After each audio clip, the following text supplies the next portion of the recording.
meet the horse where they are, not where you want them to be. Yeah, I think self-belief is a big thing. I know that in my own sport career, that was something I always needed to come back to. There's obviously a lot. Not just three, but what are your three main ones? If I have to mention a few. Hi, Annette. Hi. Thank you so much for being here for this week's Weekly Wonder. Thank you. All right, let's get started with a little bit of general insight. Why do people primarily come to you? Yeah, good question.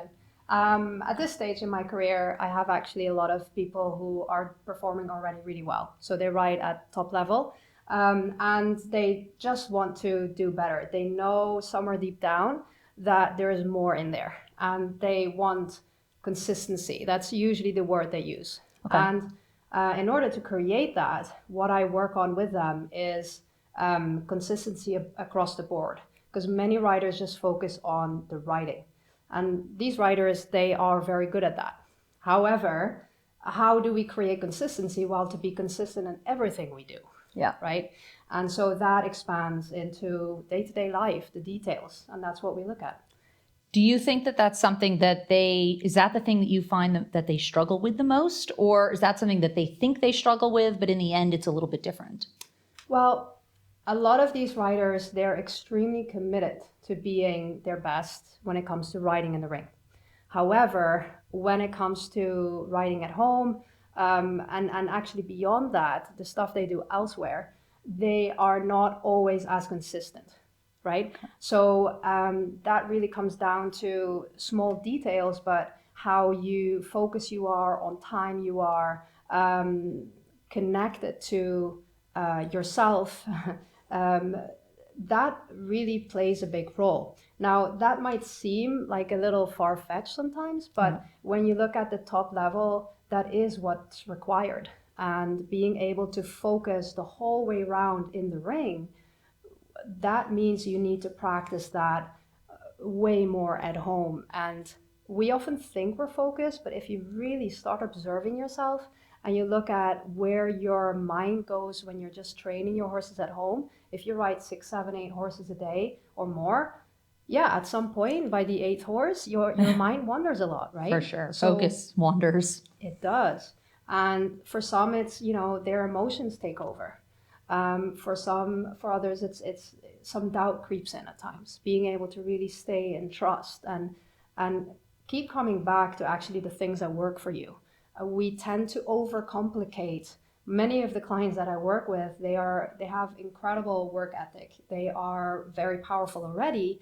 It's my job to help show them that they need to simplify instead of overcomplicate. Yeah. So when things go awry, we tend to want to do more, or when it's a really important championship, we want to do more, and actually staying true to what works for you, to be able to really feel your horse, stay connected with that and yourself, and just really keep enjoying it, keeping it light, Yeah. It sounds so silly, but actually it is really what makes riders perform at their best.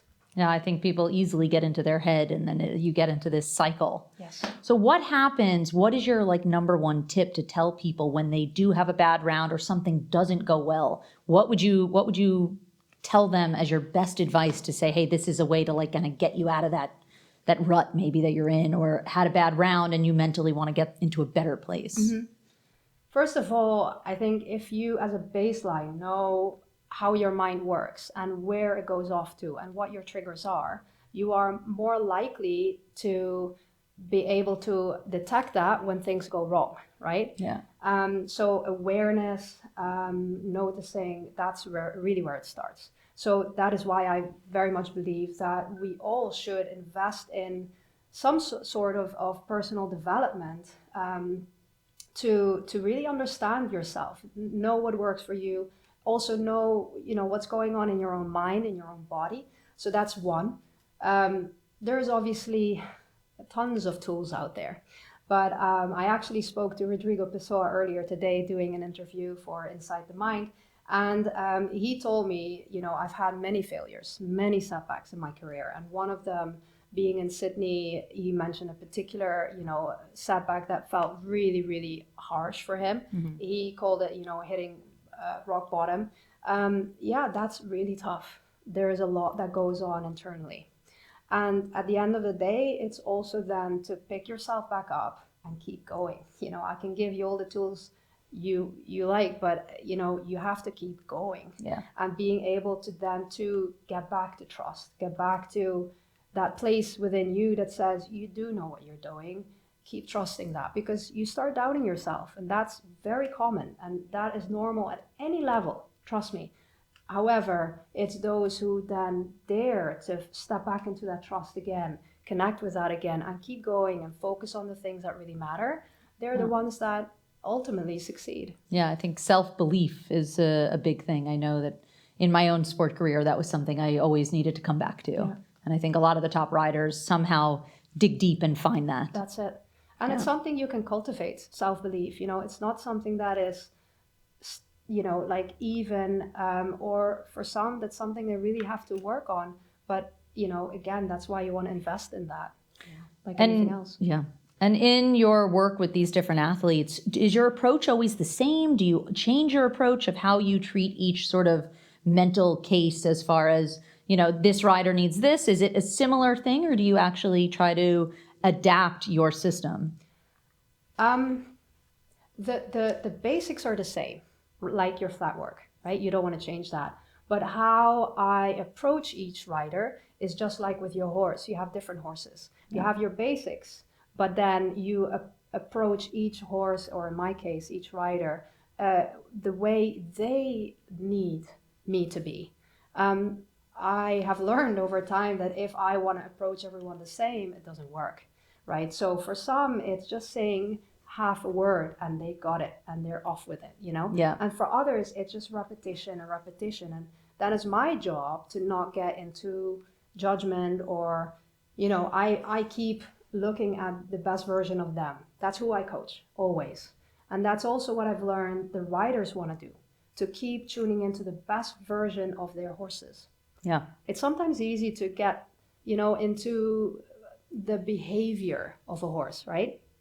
And staying connected to the best version of your horse, that what you saw in this horse when you got it first, right? Yeah. And again, that too is part of our conversations. It's like, how do you view this horse? What's your relationship? And how, you know, how is that playing out? So sometimes riders realize that they haven't really been connecting. They have been wanting the horse to do something, and they have been maybe sometimes forcing it a bit, and coming back to actually, you know, this is something you started because you love the horse. Get back to that, connect at that level, and start seeing the horse and meet the horse where they are, not where you want them to be. I think that's really very valuable insight. You wrote a book called Winning Habits. Yes. Can you leave our audience with your 3 top tips for winning habits from top athletes?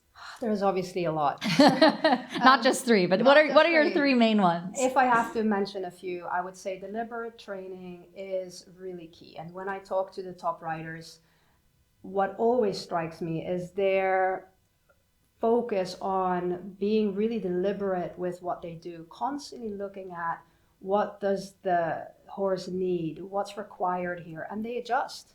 Like yesterday I spoke to Richie Vogel, and he mentioned, you know, last year he was here, and as a result of being in Wellington, he had more time with his horses, and yeah, it worked for him. He did really well. He won the Grand Prix, and he said, you know, I noticed that having a bit more extra time with my horses really is important and crucial for everything we do. So he applied that the rest of the year. So being deliberate with your training and thinking about that, it's easy to get distracted by the business side of things, the managing of it, going to shows. But at the end of the day, you need to stay focused on what really makes a difference. So that's 1. 2 is a growth mindset. You know, these riders have an incredible willingness to keep improving themselves. And they always say, like, you need to be open to really approach it from all angles, not just the riding and focusing on your horse. You're the other 50% of the team, right? You need to invest in yourself and train yourself on all levels, mental, Rodrigo said today, spiritual, physical, you know, it really can make the difference. And now I think we're getting in the sport to a point where details really make the difference. Yeah, they do. Right? It's that 5% extra, that 1% extra. That's it. So if you can look at your day to day and work on improving those details, if you put it all together, you can make a big difference. Yeah. And third, focus, is something we always come back to. It's a word and a concept that we know is extremely important to do well, and yet, what does it really mean to focus, right? Because we always focus on something. Yeah, it's focusing on the right thing. That's it. And I think at the top level, it's also about really focusing, like the depth of focus, and training yourself and observing, first of all, where your focus is. So being focused, saying that is not enough. You need to be also here more deliberate and detailed about it, and make a plan for yourself to train yourself. If you have a lot of different things going on, like business, personal life, and writing, of course, that can really dilute your focus. Yeah. And so training that, being observant of it, and then managing that, and constantly, being on it and knowing how to do that, that can really make a huge difference. Yeah. Well, I think very valuable information. Thank you so much for being here, My Annette. pleasure. Thank you. It was wonderful.